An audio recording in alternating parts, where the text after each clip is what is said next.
Welcome to the Know Your Fundamentals podcast, the show designed to help professional moms like you empower your well-being, strengthen family bonds, and excel in your career while thriving your way. I'm your host, Kelly Berthold, a fellow professional mom, licensed clinical social worker, wellness educator, advocate, and coach. And I created this podcast to provide a space where we can connect foundational principles of well-being with real-life, actionable insights that help us feel more connected to ourselves and others. If you're juggling life, family, and career while seeking balance and authentic connection, this podcast is for you. Each episode we'll hear from our neighbors, uncover the extraordinary in ordinary life, find patterns that help us recognize opportunities for well-being, and get practical, fundamental tips to thrive in your wellness, relationships, parenting, and professional life. You're the expert on you, and I'm here to help you thrive your way. I'm so glad that you're here. Let's jump in. So hi, welcome today to the Know Your Fundamentals podcast. Today we have Elizabeth Hay with us. Elizabeth has her MBA and is a director of the Happy Valley LaunchBox, as well as co-founder of TechKnowServ Corp and a passionate advocate for the connection between physical wellness and performance. So today in this episode, Elizabeth will dive into how physical wellness drives overall performance by training the body to build stamina, mental resilience, and the ability to accomplish big goals.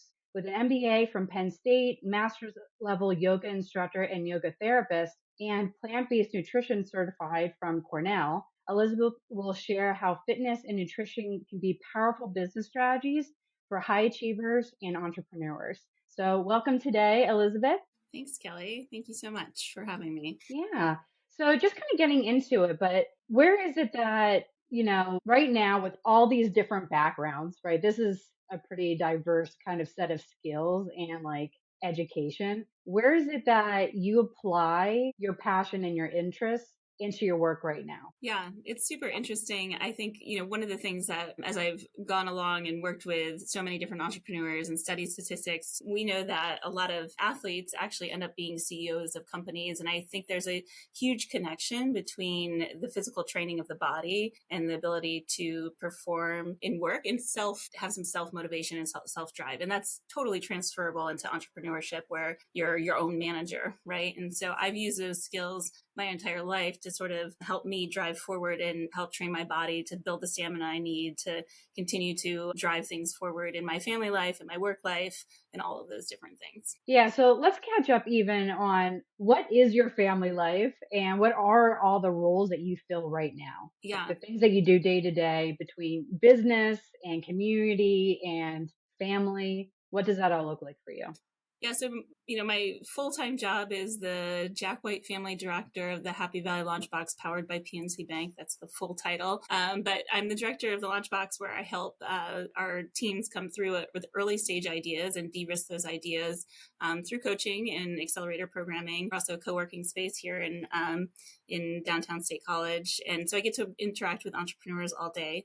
Also an entrepreneur. So my husband and I started a business, 22 years ago now. TechKnowServ is a spinoff of that and a second business that we own. And I was just 24 when we started that business. So I sort of had to learn early how to balance and prioritize entrepreneurship at a really young age. And we also, we have 6 kids together. I have 5 teenagers right now and a 6-year-old, so that's a lot to balance at this time. I'm also the president of Wings here in Happy Valley, which is a women's entrepreneurship group, and I serve on a couple other boards for Center County in economic development. So doing a lot and balancing a lot, taking on a lot of different roles, and not all of it's perfect. There's definitely balls that are dropped left and right sometimes, but knowing that I didn't really have a choice to not keep things going, especially when I was raising 5 toddlers at the same time. I learned to build a lot of stamina, and a lot of that was by prioritizing exercise on a daily basis I found the more that I pushed my body to perform and the more I built that stamina physically, I was able to show up for my kids, and things at work weren't as hard and along those lines. So I was really able to blend those things together. But I also know that I'm a little bit of a cardio junkie. So I got into this headspace of knowing that I needed to also balance my mindfulness. So went through a yoga teacher certification 15 years ago. And I always thought yoga, like I just had a really hard time calming my mind. And I always thought yoga had to be this for people who were really quiet people and were good at sitting still. But I learned that we do yoga to physically exhaust our bodies so that we can be quiet. And that's what I really needed. And so going down the rabbit hole of learning all the techniques of yoga and mindfulness from that perspective really helped me center myself along the line. So after that, I opened a yoga studio and ran a yoga studio for about 5 years. And we've since sold the yoga studio, and I still teach yoga locally, but I'm super passionate about yoga as well. So the blending of physical fitness and all these different roles has always been super important to me. Yeah. So even like kind of like taking it back, I'm going to talk about like some of these concepts too, between like that balance between rigidity and chaos, and the balance between, we have to expose ourselves and we also have to rest, right? And where does that resiliency really come from? Through our experiences, right? Trust falling over and over and over again to understand our capabilities. And that's where like I can drop all these balls and know that I'm capable of figuring it out instead of just getting stuck and ruminating about all these things that are dropping along the way. Right. So these are skill sets of mind, and how we can build through exercise, and we can also build through different types of life experiences. Where is it that like when you were growing up, that whether it was modeled to you, maybe it was like a part of your environment, or maybe it was something like intrinsic that you could just kind of became aware within yourself? Where is it that all of this kind of started for you? I'm not sure. I've always been a really physical person. I just always was. My sister and I are like night and day. She was like a bookworm and super quiet, and then I was always just a very physical person, very active. So sometimes we can look at like intelligence in different realms, right? And for me, like the mind body connection was very natural. For my sister, she was book smart and, doing all those things. And so I think that for me, it just came naturally to just move my body. And so I think that connection, I know now, like now that I'm older, I'm happiest when I'm moving, right? And so, and the endorphins and all those things. And so I started, when I said I'm a cardio junkie, well, because I'm thriving off those endorphins from the cardio, right? And so now I know the definition behind all of that. But I think when I was younger, I would feel those endorphins somehow through physical activity and make those connections in my brain. And so it became just a part of my life to make sure that I was moving and in incorporating that into my lifestyle. Yeah. So sometimes it's like what came first, the chicken or the egg kind of a deal, right? Was it that you started building your own sense of like confidence in your physical competency, and that helped you feel more capable in the things that you did? Or was it that you were doing things, right? Whether it was your academics or other interests, and then you would use that experience to then enhance your physical exercise. Do you see what I kind of mean there? Yeah, it's an interesting question. I mean, I think I don't really know how to answer, right? I think they both sort of came at the same time. I was very competitive. So, winning and getting attention for winning probably helped to enhance that positive feedback, right? So your temperament. So temperament was like, this is kind of my personality type to like want to approach things and then getting these endorphins in that approach and how it made my body feel, and then keep approaching the things that were like you're getting a positive response by, even like a visceral positive response, and you kept approaching. Absolutely. But, I mean, not to veer too far off the topic, right? Because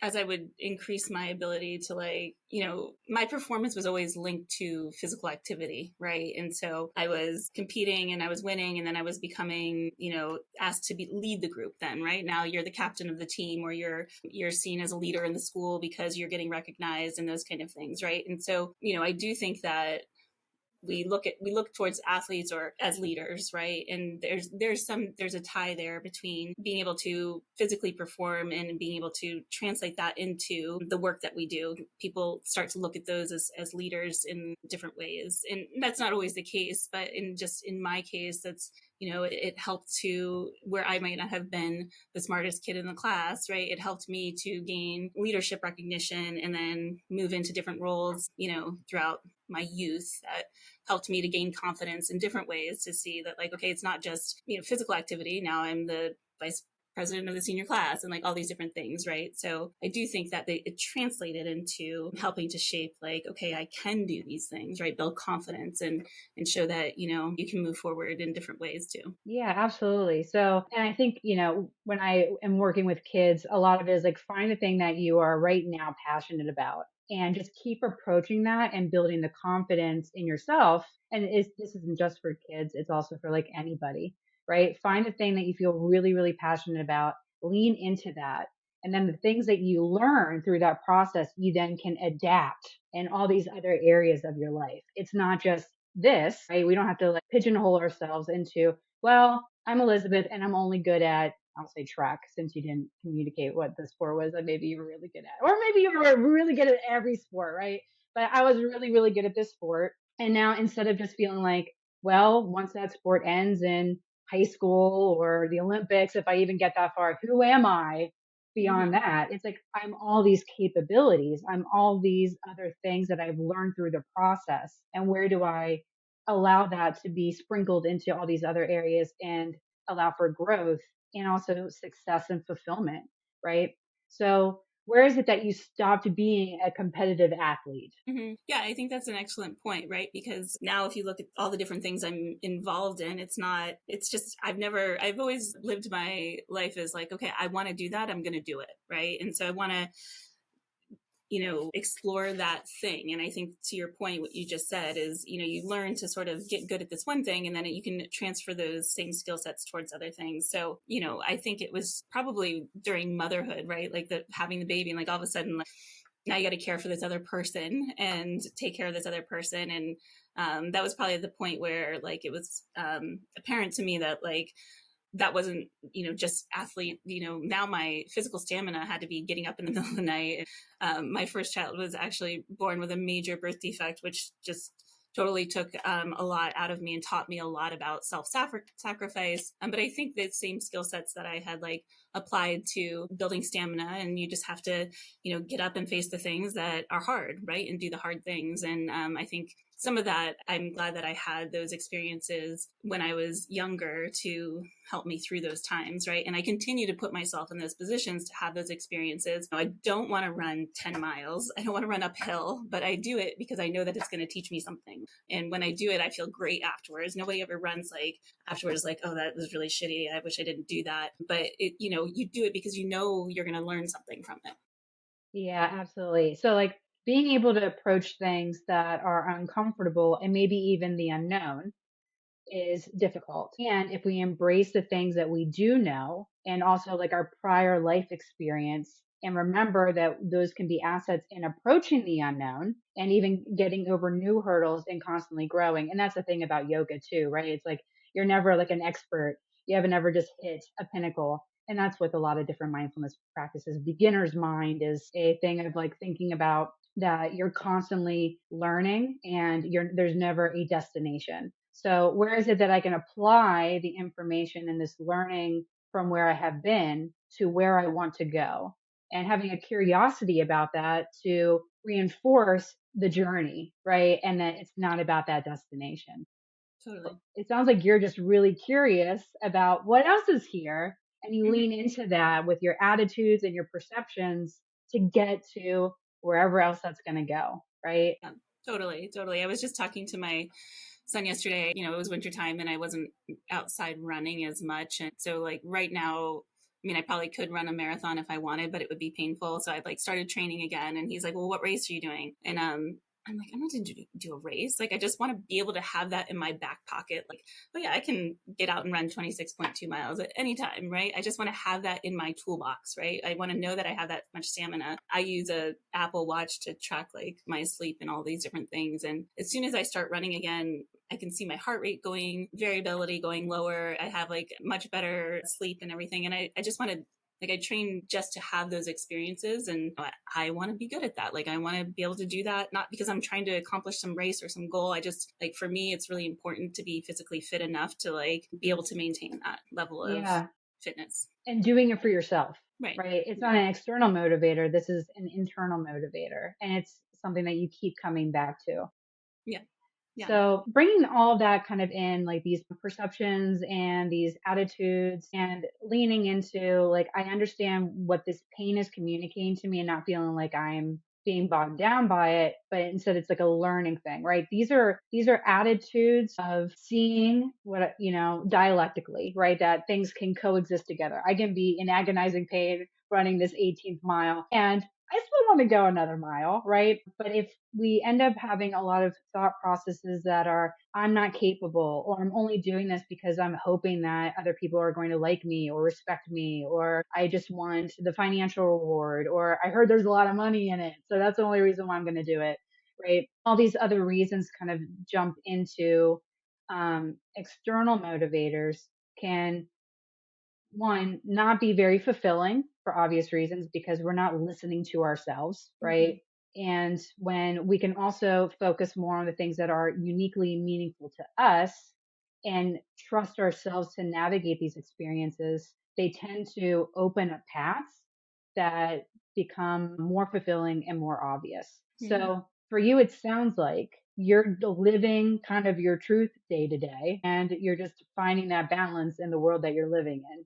What do you think about that? Yeah, I think so, totally. I mean, I've had enough experiences at this point with having 6 kids and having to know when I can say no, what things I have to say no to, and things I have to, that really mean the most to me, right? And what things are important. I always say, like, maybe they age me really quickly. But I think it's really important for me. Like, I know that, instead of, for example, I love cooking, right? And so instead of being like, it's a long day of work and I have to go home and cook dinner, like, I have embrace cooking as like an artistic outlet, and I go home and it's a reward to me, right? Instead of like, oh, it's another meal, right? And so it's reframing some of that too, and making it like, that's my me time, right? Me cooking a nice dinner for my family of whole foods is like a reward to me, right? Rather than another mindset where, oh, poor me, I have to go cook for a big family and I've had a long day of work, right? And I think we can reframe those things so that it doesn't have to, you kind of said around the lines of, you're just doing this because you feel like you have to, or things like that. But I also think it's a reframing of the mindset and embracing those,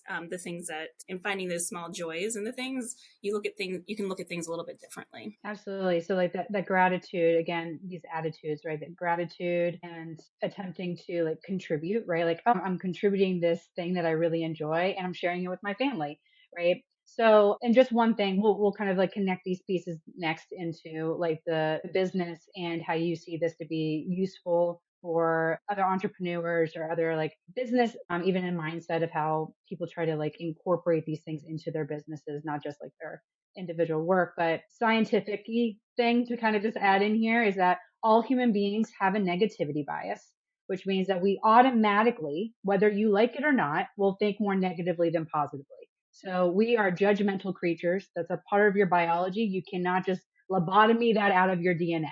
Okay. So what matters here is that we practice being aware of what those automatic judgments may be, and those negative automatic thought processes as reactivity. We don't judge ourselves for having it. We accept it. And then we choose to direct our attention into a new path and a new habit by replacing that with something else, hopefully something more positive, right? So what Elizabeth is kind of communicating here is that if you find that you're having a difficult time, reframing some of these negative automatic thoughts and habits that are coming up for you, try not to just like blame yourself and say like, this is just me having a poor character, because that's not true. It's just a matter of building competence and building confidence through your own practice and through practice and repetition. Almost like if you were going to go for a walk every day and then we're taking steps to go for a mile run. If you've never done that before, it's better to still do those walks because it teaches your body muscle memory. And over time, you are actually strengthening neural connections that'll lead to those habits. So a little bit can go a long way. So again, if you just want to try to adopt some of these mindsets, you can do it, and practice and repetition breed consistency. So the more you do it, the better you get. If you fall down, pick yourself back up and try again. So Yeah. And, mhm. and I ask you too, so I tend to find the more that I practice that, the less the negative thoughts creep in, right? So all of a sudden, I realized that like where it was really hard to go running every morning at 5 a.m. Now it's easier because I've been doing it, and now I don't even think negatively about it. Now I look forward to it, right? So as the more you practice it, and you just sort of force yourself into these positions, and not to say the negative thoughts, that now you have negative thoughts about other things, right? And they're going to be there, but I think that you don't have to do this around everything, but the things that you really want to adopt new habits on, or that you want to change the way you're thinking of, if you just give it a chance and reframe it, that you can slowly totally change the way you think about it. Absolutely. So sometimes I describe this as we have dirt trails that are positive neural connections in our brain, right? That you barely can see through the weeds. And you're like, I think I'm going the right way, but I feel kind of lost, right? That's the insecurity of I'm trying to do something new and I just don't feel like I know what I'm doing, but here I am going and trying it anyway. The more you do that, right, we build then a road. And so we're trying to make that into a 2-lane highway, right? A positive neural networks and communication, and decreasing the negative 6-lane highway, right? The 405 in LA, and making that more of a 2 or 3-lane highway by not giving it as much time and construction money, right? So where are we investing, right, in our mental processes? That's where you're going to find those roads.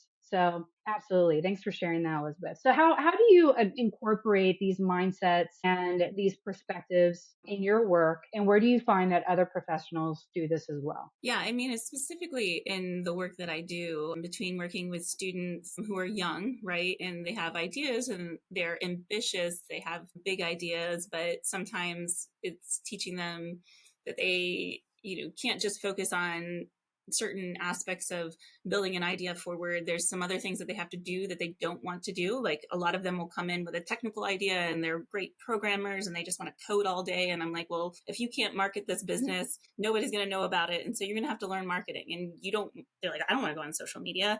And I'm like, well, we're going to have to do hard things. And, I'm going to hold your hand through it, but we're going to have to talk about the hard things you have to do. And the same thing applies to adult entrepreneurs who come in.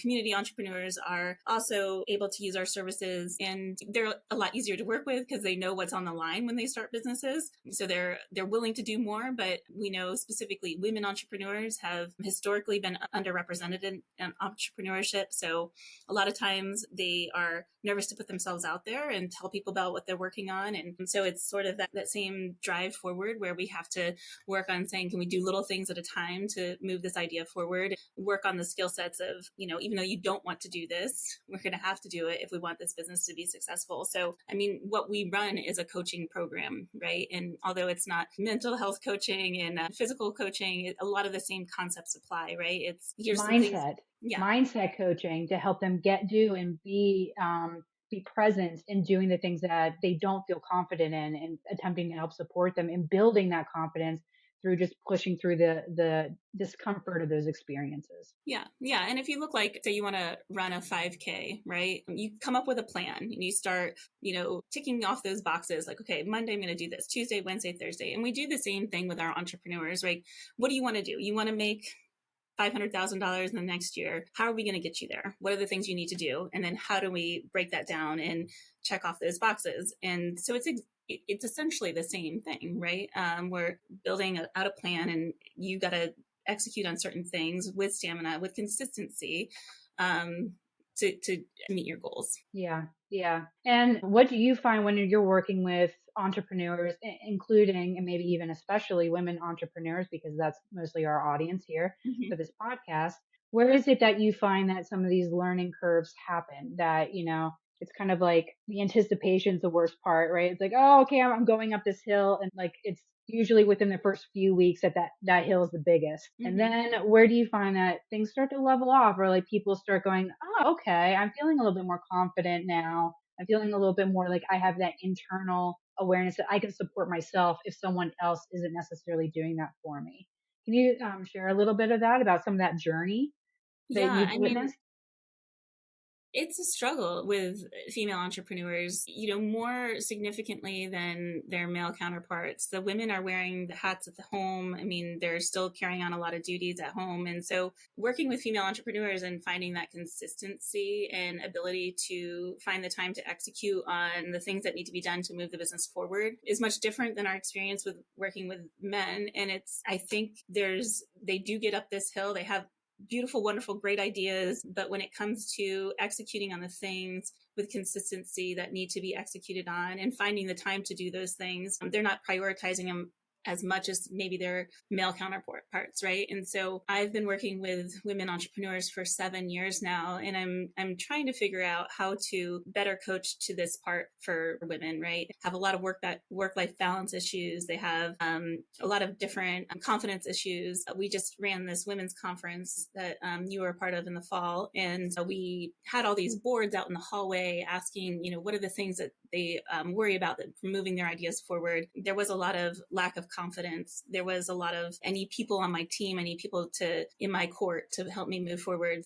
To answer that question, when do we start to see that? Interestingly, we know that women who have a supportive partner in their house are much more likely to be successful. And so if you don't have someone that is your partner, that is pushing you to move forward and encouraging you to move forward, it's a lot more difficult. So that's one main thing that we see that actually contributes to the success, which, it's great. But to my point of sort of this whole topic is how can we get beyond that, right? And, where we can start advocating for ourselves and making sure that hey, I'm going to put this time aside for this. And even though the family needs this, I'm going to make sure that we have the energy or, the resources to move these things forward. It's super important. We know just from research that women actually have more ideas and more creativity and should be moving things forward.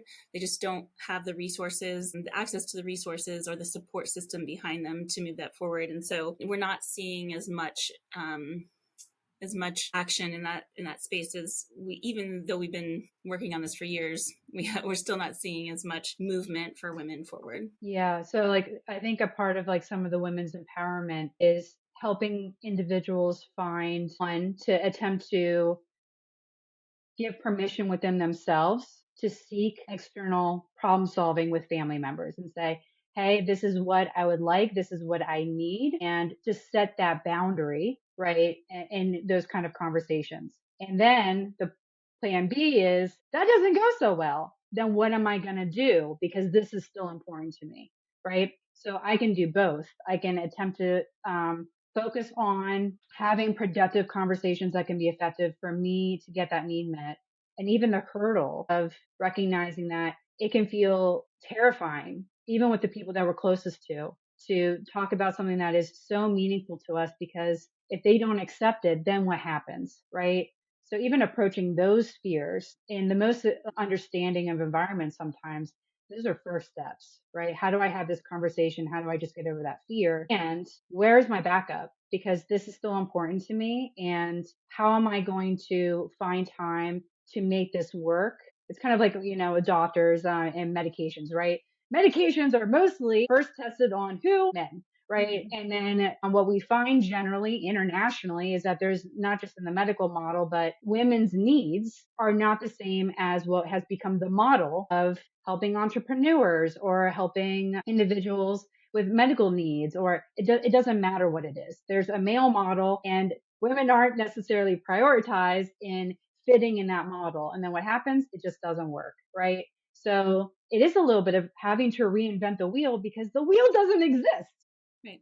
And you have, it's as each individual woman, it's saying, it's not just me. There isn't a system for me. I have to accept there isn't a system for me. And then I have to figure out how to move through it that works for me and not just blame myself that it's not working. Right. And plug here, if you want my time management training to help you have some of these conversations and shift some of the mental load in your household, you can listen to that episode. That training's for free in my podcast. Awesome. So what are some of your thoughts with that, Elizabeth? Yeah. I mean, I think too, just to tie it back to, physical fitness and how important that is, at least to me, and how it's helped me to make sure that I'm driving everything forward that I need to do. It's sort of like this daily prioritization of knowing that if I take care of myself, I can take care of all the other things, right? And then I'm also training my body to get stronger so that I have more mental resilience. When we're working out, we're putting our body under stress so that when stressful situations arise, they're not as stressful to me, right? And so I think if it's feeling overwhelming, if it's feeling like I just can't do it all, the tendency might be to just give up or shut down. And my advice is like, well, let's just train ourselves to like not get overwhelmed. And like, how can we put ourselves in physically demanding situations so that our body gets used to what it feels like to be under stress. And so that when these stressful situations arise, whether it be work-life balance, and so you want to get this thing off the ground, but your kids are crying, like you can deal with that a little bit better.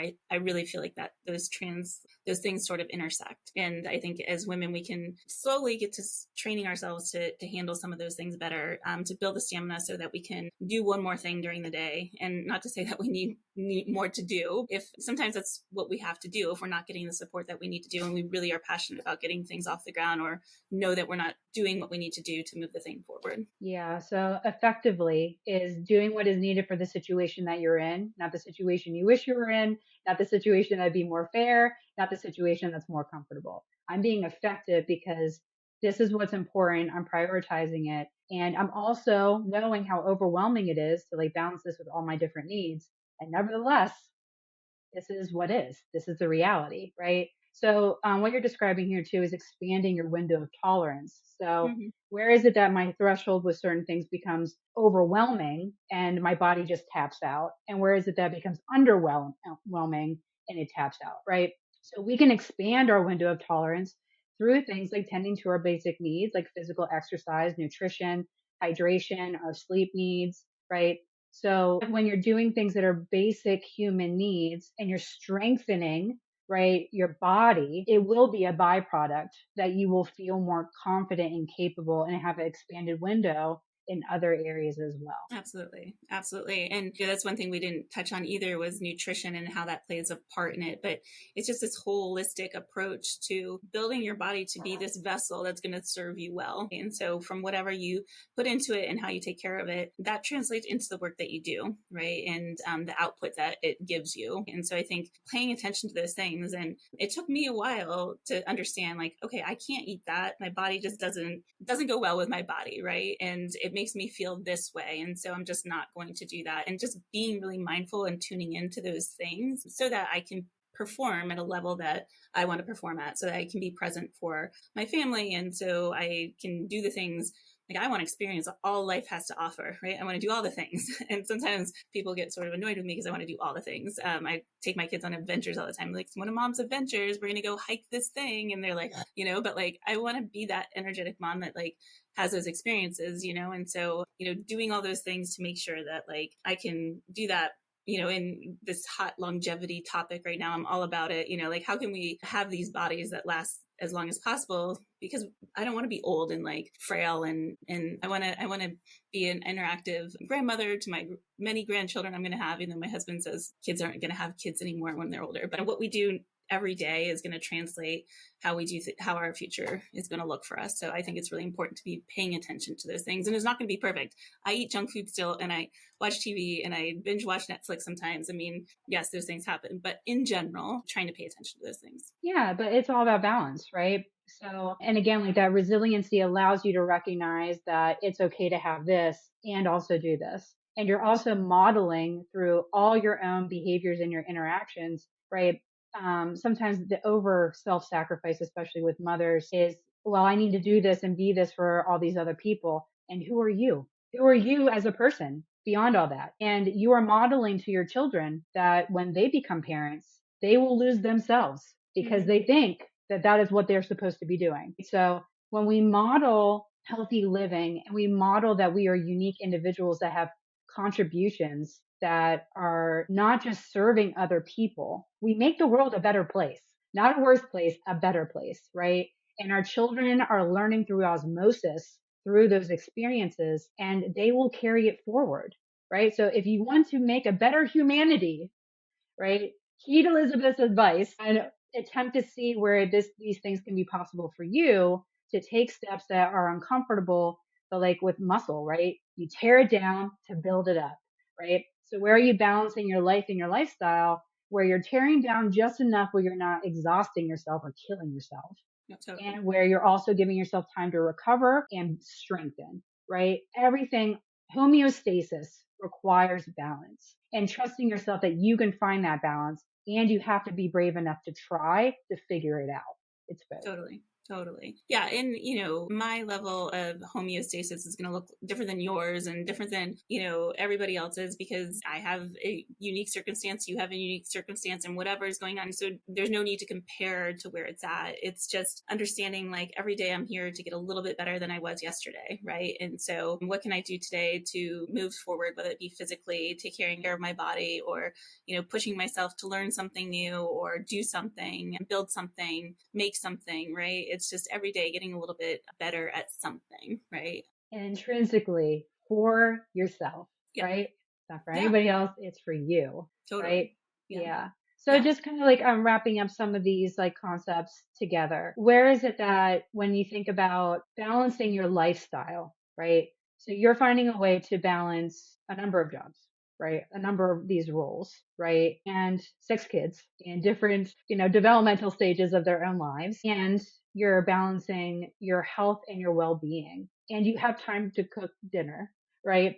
So like, how is it that you personally have found a balance in doing all these things? What have you prioritized? Yeah.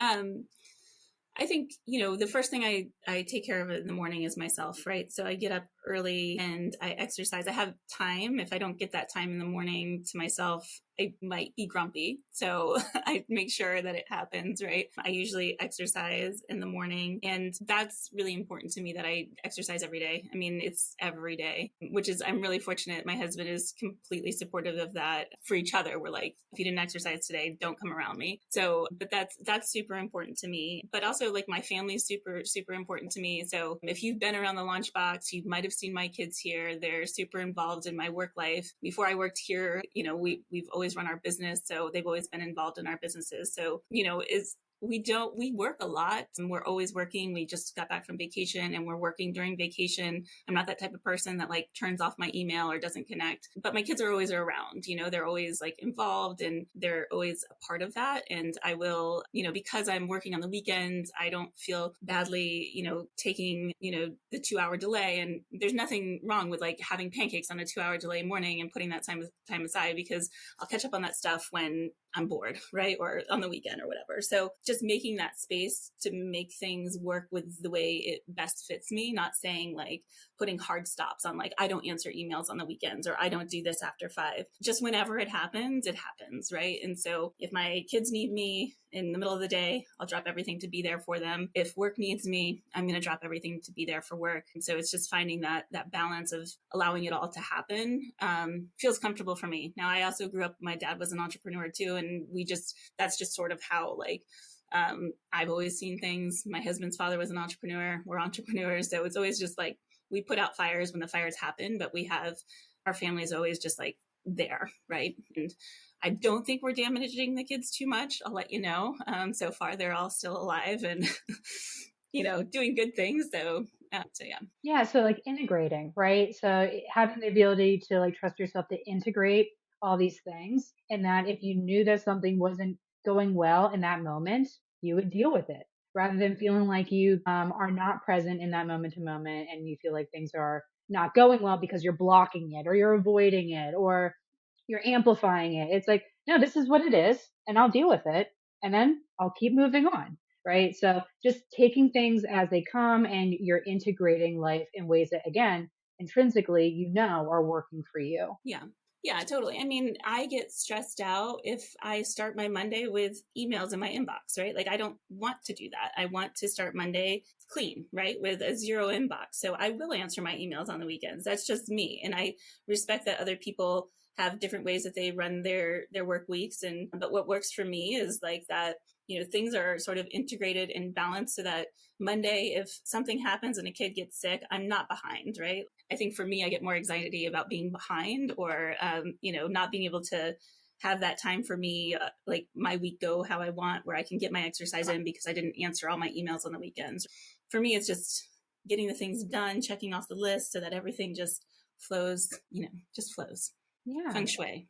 Feng Shui. Yeah. And it's your own feng shui, right? Right. So Totally. just kind of like recapping before we get into our fundamentals, recognizing that through your life, you became aware that certain things you were really good at those things, and you learned through putting yourself out there and building experience and exposing yourself to things that you were interested in. And you just kind of followed, you build confidence through building competence.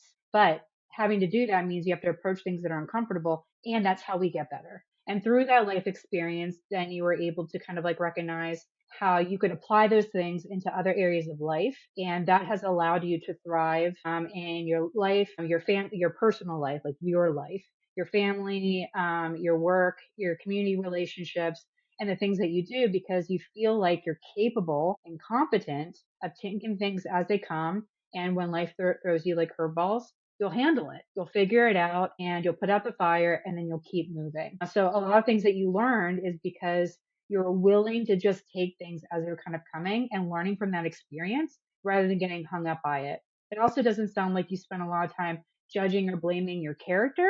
It's just, this is the situation and how can I be effective through it and learn from it and keep learning in life, right? This beginner's mindset has been, again, it sounds like it's very present in your day to day. So how do you find that like this way of living for you has helped you feel more connected with other people? So we've talked a lot about how it makes you feel connected with yourself. How do you feel like you're sharing these unique capabilities, these unique interests? You're sharing them in ways that benefits, this contribution towards other people. And how do you find that that is leading you to have meaningful living? Yeah. Interesting question. I mean, I feel like I do it in my work. I don't come out and say, when you ask me a topic, like, I could have come on here and talk about entrepreneurship till the cows come home because that's what I do all day. But you asked me like, what's something that like you're passionate about? And so I don't talk about this, but the teams that I'm coaching, I'm here are sort of getting that side of my mindset without me outright saying like, go get on the treadmill. I have told them this before, but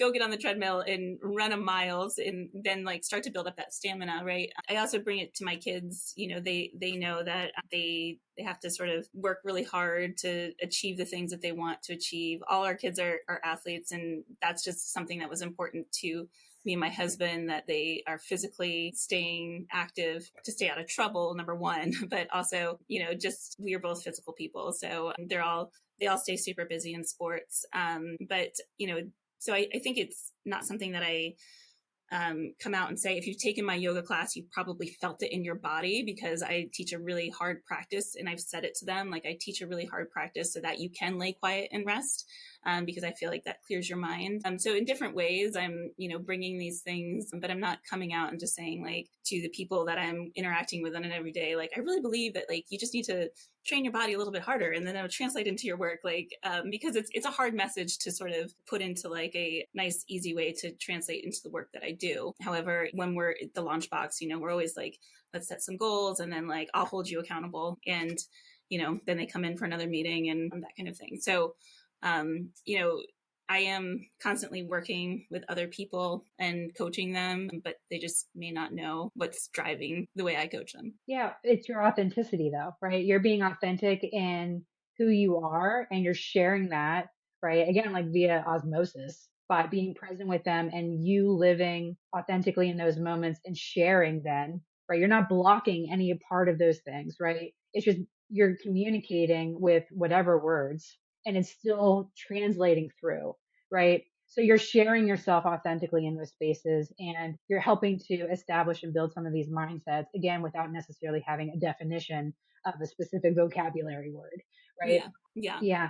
Yeah. How Yeah. does that lead to meaningful living? Go ahead. Yeah, I mean, I the work that I do is really meaningful to me. There's a kid sitting outside my office right now that I met him a year ago, and he was in a little shell. He didn't know anyone on the Penn State campus. Super smart. He had actually built an app that was recognized by Tim Cook, Apple's CEO. But he was so shy, he couldn't get it out there, right? And over the past year, I've really fallen in love with him. I keep pushing him to like try things and do things and get out of his shell. And the whole app was called Meet and Eat because he built it because he wanted to meet people on campus, and he was was so shy, he couldn't even use his own app. But he's, watching him, come into the LaunchBox and become part of this family. And he comes to my office and I kind of give him this tough love, like, hey, did you do this today? Hey, well, you got to go do 10 more things today, and giving him, it's incredibly rewarding to see him meet those milestones and get those app downloads and do those things. And also like watching him make friends in the LaunchBox and like come out of his shell. And so we can see lots of circumstances like that here. So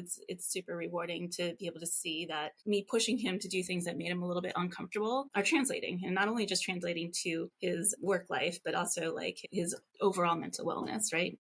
Yeah. So you're sharing your wisdom and again, authentically, and supporting people in establishing their own competency, right? So like it's passing down and helping to help other people connect more meaningfully to themselves so they can contribute their unique potential with the world around them also, right? Yeah, totally. So Yeah.